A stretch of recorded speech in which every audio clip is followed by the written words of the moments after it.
Hi guys, in today's video we're going to see if we can't get this hub off and show you how to do it. These have got a lot of press on them, a lot of guys have trouble. I have been soaking this thing a little bit, an hour, hour and a half with WD-40.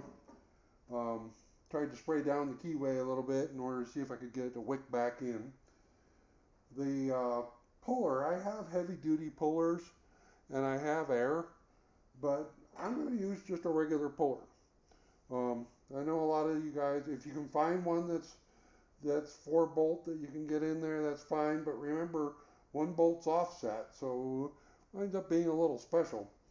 Um, Most of the time, you just wind up using a simple puller.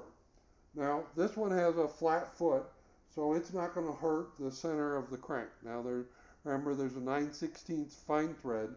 Normally, there's a cork in here you got to pull out.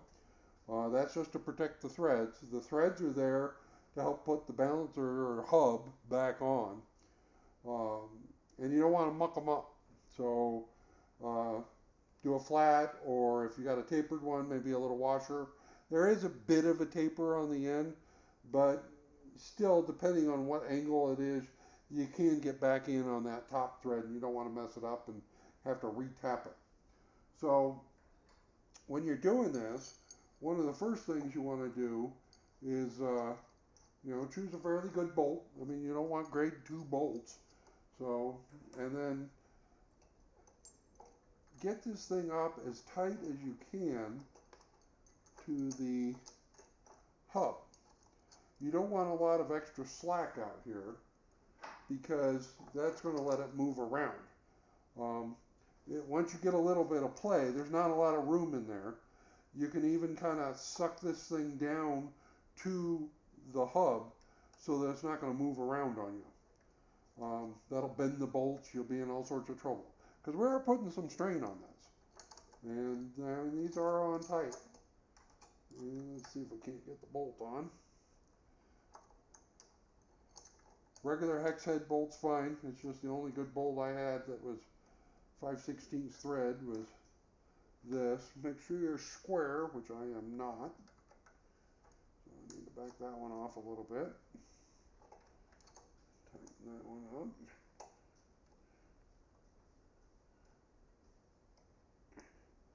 Make sure you're all the way through, which I'm way through.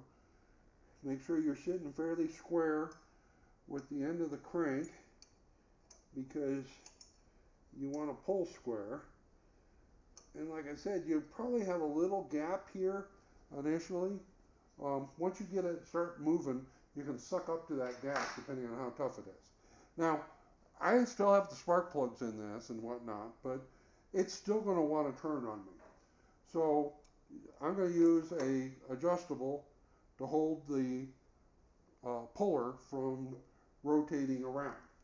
And I'm just going to use a regular wrench. I don't have a lot of leverage here. You could use something with a little longer breaker bar, but you got to pay attention because you're putting a lot of strain the more leverage you got. So anyway, you start by getting this thing down snug like that, and then it's not wanting to move. So after you get it snug, you take a drift of some sort. It can be a chunk of aluminum, this is a chunk of brass, and you just hit it. And you want to hit it pretty hard. You're trying to use something that's not marring. You don't really want to try and bust off. This is cast. So if you just hit it right here, first off, the shock wave isn't going to go in well. And you could bust off the lip, and you don't want to do that. So you're trying to reach back in here and give it a pretty good shock. And that will loosen it up from the crankshaft. And you may have to do this again depending on how tight it is. I mean, I'm pretty sure they did a timing chain, so this has been off at some point, but not in decades. So anyway, we're going to keep going. And we make it tight again. And hopefully it starts to move on us. Try and make sure you stay square. You don't want to mess up the bolts. You can see it's trying to turn on me. Oh, there it moved just a little bit. Okay. I'm going to shock it one more time. You can also see it's trying to tweak on me, so you got to be careful.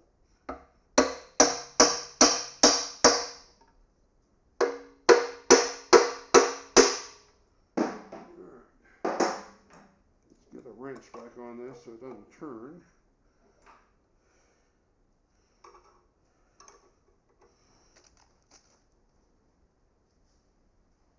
Oh, I just felt it move.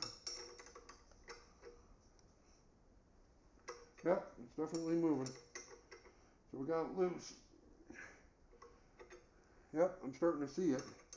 I'm going to get it out just a little bit. And then I'm going to back this off.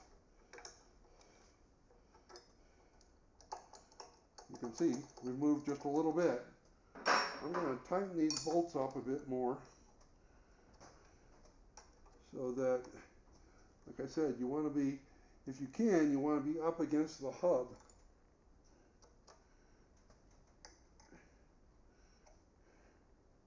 Not quite there yet.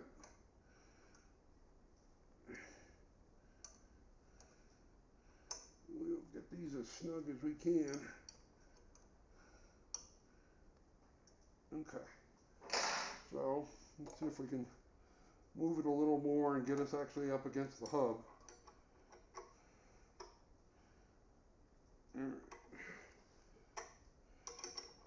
Back down snug. Oh. Oh, trying to turn on me. Yeah, that's why I keep trying to get it. Let's smack it one more time. The tension wants to make it pull. By smacking it, the shock wave will vibrate it enough, it may move that little bit, and that breaks loose the bond that's inside. It works well on exhaust bolts too. If you can get to them, you can hit the end of the head of the exhaust bolt and shock it.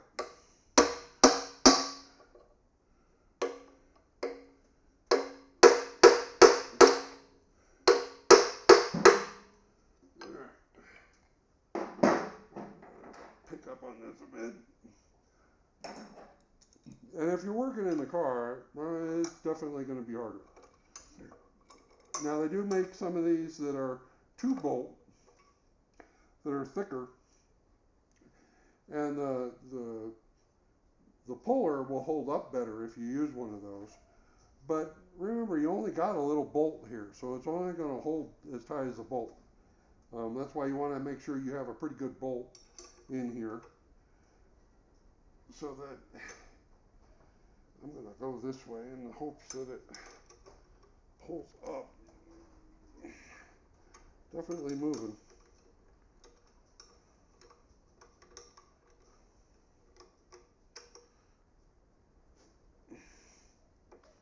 Alright, let's loosen this back off again. You can see it's getting there. We'll tighten these up a little more.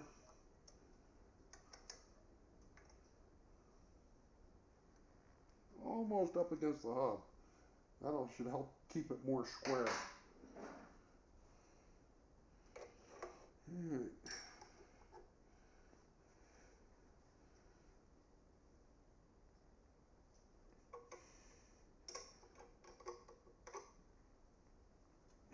Well, moving now.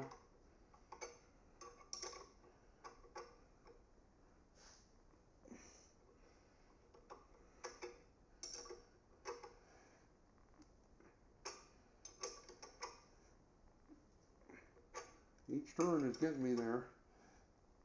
I am not quite against the hub where I want to be. I want to be all the way back. This thing is also lined in here, so I'm going to throw a little lube in there just to make sure we don't have trouble. See if I can't finish getting this down snug.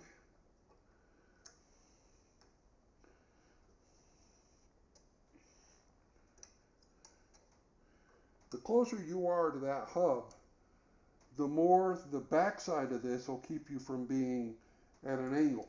Because if you're way out here and you start oofing, you're just going to bend the bolts. You don't want that. You want to keep it up tight. Make sure the bolts you use don't bottom out.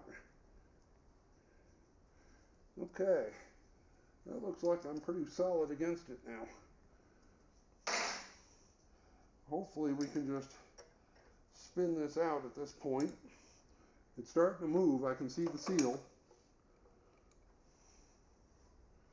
Oh, we gotta get it tight first.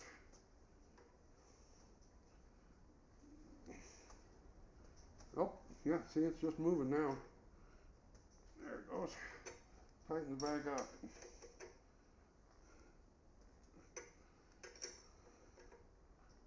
It's moving on each one. I'm going to go to a ratchet and see if I can't. Oh yeah, coming right off now.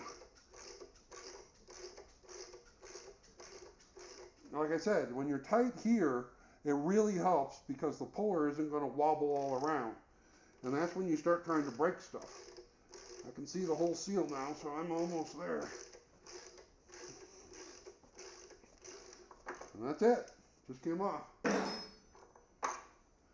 And it's off. So a little bit of paying attention to what you're doing, even with an inexpensive one. If you can see it in here, I don't know if there's enough light, you can see that I am literally all the way up against the hub.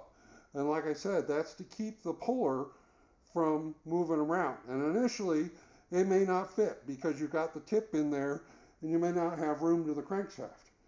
But in either case, you need to keep working at it until you're there so that you can get enough oomph. The shock will try and get it loose.